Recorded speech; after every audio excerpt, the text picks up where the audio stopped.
সংগ্রামের জুলাইয়ের স্বাধীনতার সংগ্রামের জুলাইয়ের স্বাধীনতার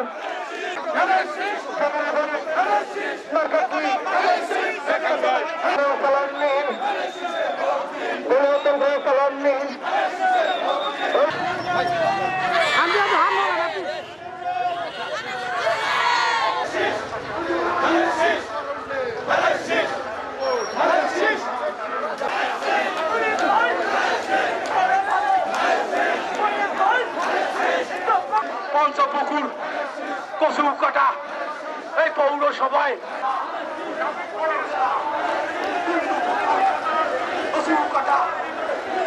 আপনাদের এই আজকের মিছিলকে সার্থক করার জন্য সকলকে ধন্যবাদ এবং শুভ উদ্বোধন হলো আমাদের আনুষ্ঠানিক যাত্রা নির্বাচন 2026-এর।